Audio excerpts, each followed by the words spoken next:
Sveiki visi, aš Laurinas ir šiandien aš bandysiu jums išaiškinti, kaip teisingai reikia atlikti martilą.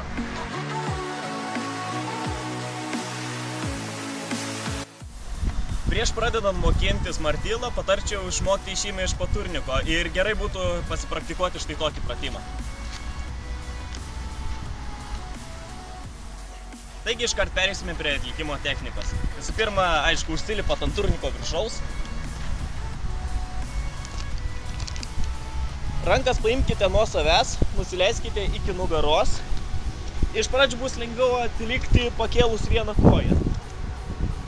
Stenkitės persisverti, užsukate riešus ir bandot save traukti. Šiandien dar yra labai svarbu, kai jūs sukatės, stenkitės neprarasti greičio ir visuomet stenkitės laikytis prisitraukę, save tiesiog spausti prie turniko. Taigi aš pastebėjau, kad žmonės dažniausiai daro šias klaidas. Pirma iš jų tai yra,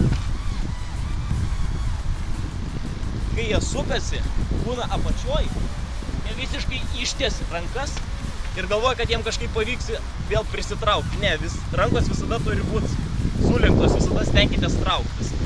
Ir dar viena klaida,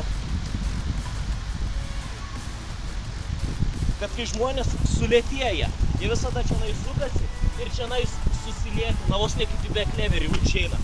Ir jiem visiškai neišeina prisitraukti. Jūs turit neprarasti to greičio, stenkitės greičiau prasisukti.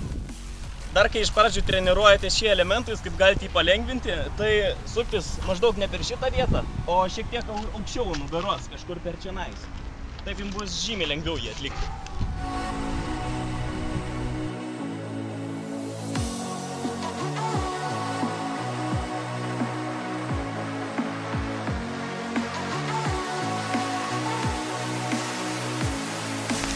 Štai dar vienas pratimas, kuris jums padėtų išmokti. Paprasčiausia, stenkitės nusileisti ir pasikelti. Nereikia nusileidinėti labai žemai. Taip pat čiučiut nusileidžiat ir stenkitės pasikelti. Ir būtent tas nusileidimas turi eiti ne kaip princo ant dviejų, o rankos šiek tiek per šoną. Taigi tai buvo martilos pamoka. Tikiuosi, kad mano patarimai padės jums išmokti šitą elementą. Taigi stenkitės, mokinkitės ir tobulinkitės. Iki.